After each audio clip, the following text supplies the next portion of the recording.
Students, my name is Parul and I am your commerce teacher. हमने start किया हुआ था बिजनेस स्टडीज़ का chapter first, that is nature and purpose of business. उसे ही हम continue करते हैं. लास्ट वीडियो में हमने प्राइमरी इंडस्ट्री तक कर लिया था.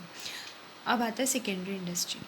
First meaning, an industry that processes raw materials extracted by the primary industries to convert them into finished goods or semi-finished products for final consumption or further production. Mean secondary industry क्या होती है? जो process करती है, जो भी हमें raw material मिला किससे, प्राइमरी इंडस्ट्री से, हम कन्वर्ट करते हैं फिनिश गुड्स या फिर सेमी फिनिश गुड्स में फाइनल कंजप्शन के लिए या फिर फर्दर प्रोडक्शन के लिए. इसके एग्जांपल है कंस्ट्रक्शन कंपनीज और फूड प्रोसेसिंग फैक्ट्रीज. अब जो सेकेंडरी इंडस्ट्री है उसे भी फर्दर डिवाइड किया गया है कंस्ट्रक्शन एंड मैन्युफैक्चरिंग इंडस्ट्री में. कंस्ट्रक्शन में क्या होगा? हम कंस्ट्रक्शन करेंगे, बिल्डिंग, रोड्स, किसी भी चीज़ का हो सकता है कंस्ट्रक्शन.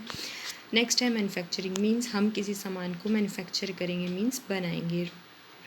फर्स्ट है कंस्ट्रक्शन इंडस्ट्री. इसका मीनिंग है इट इज़ एंगेज्ड इन की, ये जो इंडस्ट्री होती है वो एंगेज्ड होती है क्रिएशन करने में, इरेक्शन करने में या फिर बिल्डिंग करने के लिए फिजिकल और परमानेंट इंफ्रास्ट्रक्चर को. इसके एग्जांपल हो गए construction of buildings, roads, dams. Next है मैन्युफैक्चरिंग. दीज इंडस्ट्रीज टर्न, जो ये इंडस्ट्रीज़ है वो टर्न करती हैं किसको? रॉ मटेरियल या फिर सेमी फिनिश गुड्स को. किस में? फिनिश्ड यूज़फुल प्रोडक्ट्स में. क्या यूज़ करके? मशीन्स, टूल्स और लेबर का यूज़ करके. ठीक है. अब जो मैन्युफैक्चरिंग इंडस्ट्री है उसे भी फर्दर डिवाइड किया गया है 4 पार्ट्स में. Analytical industry, processing industry, synthetic industry और असेंबलिंग इंडस्ट्री. ठीक है. नेक्स्ट है टर्शरी इंडस्ट्री. ये इंडस्ट्रीज़ प्रोवाइड करती है सपोर्ट सर्विसेज किसे? प्राइमरी और सेकेंडरी सर्विसेज को, एज वेल एज एक्टिविटीज़. और किसको सपोर्ट करती हैं? जो भी एक्टिविटीज़ होती है related to the trade. Example है transport, banking, insurance and communication. First आता है हमारे पास कॉमर्स. कॉमर्स क्या होता है? कॉमर्स इंक्लूड करता है एक्टिविटीज़ जो भी कनेक्टेड होती है with taking goods and services from producers to the users. ये इंश्योर करता है कि जो गुड्स एंड सर्विसेज है उनका प्रॉपर फ्लो हो सके. जो कॉमर्स है वो पार्ट होता है बिजनेस का. कॉमर्स क्या हुआ? कॉमर्स इंक्लूड करता है एक्टिविटीज़ जो भी कनेक्टेड होती है कि जो हमारा जो गुड्स और सर्विसेज बने हैं उन्हें प्रोड्यूसर से यूज़र तक लेकर जाना, प्रॉपर फ्लो हो सके गुड्स और सर्विसेज का, ये इंश्योर करता है. और जो कॉमर्स है वो एक बिज़नेस का पार्ट है. मींस जो वाइडर कंसेप्ट है, बड़ा कंसेप्ट है, वो हमारा बिज़नेस है.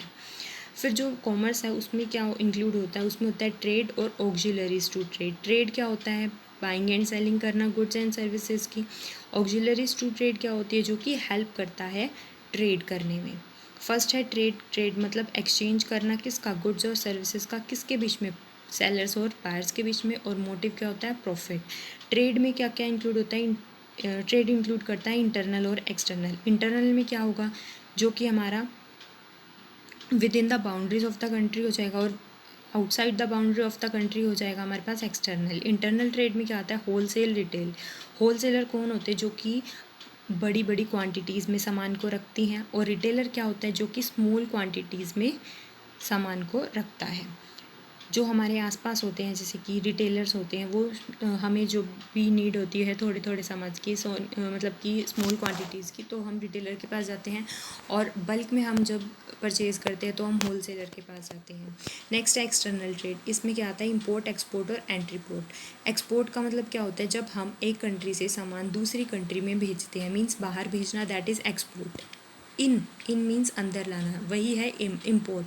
इम्पोर्ट मीन्स जैसे कि हम बाहर किसी कंट्री से सामान हमारे कंट्री में लेकर आ रहे हैं तो वो होगा इम्पोर्ट. ठीक है. एंट्री पोर्ट का मतलब क्या होता है? जहाँ पर हम थर्ड कंट्री रूट लेते हैं. मीन्स ABC 3 कंट्रीज़ हैं तो A कंट्री ने सामान बेचा B कंट्री को. ठीक है. फिर B जो है वो सामान लेकर किसको पहुँचाती है? C को पहुँचाती है. ठीक है. तो मतलब बीच में B कंट्री आई जिसने A से सामान खरीदा और B को दे दिया, that is entry port. Next है ऑक्सिलरीज टू ट्रेड. क्या क्या हेल्प करता है ट्रेड करने में? ट्रांसपोर्ट का मतलब क्या हो गया? जो हमारे सामान को एक जगह से दूसरी जगह पहुंचा देता है, मींस प्लेस यूटिलिटी. नेक्स्ट है बैंकिंग. बैंकिंग में क्या होता है? जो हमारी पैसा होता है, फाइनेंस होता है, वो प्रोवाइड करता है जो बैंक है। इंश्योरेंस क्या होता है, जो हमारे रिस्क से हमें प्रोटेक्शन प्रोवाइड करता है।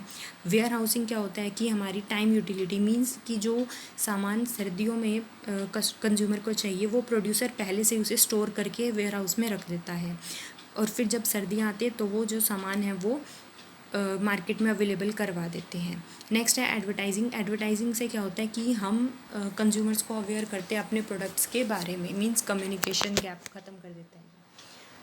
नेक्स्ट एक टॉपिक, लास्ट टॉपिक बचता है हमारा बिजनेस रिस्क। रिस्क का मतलब क्या हो गया कि या तो प्रॉफिट कम होगा या फिर लॉस होगा।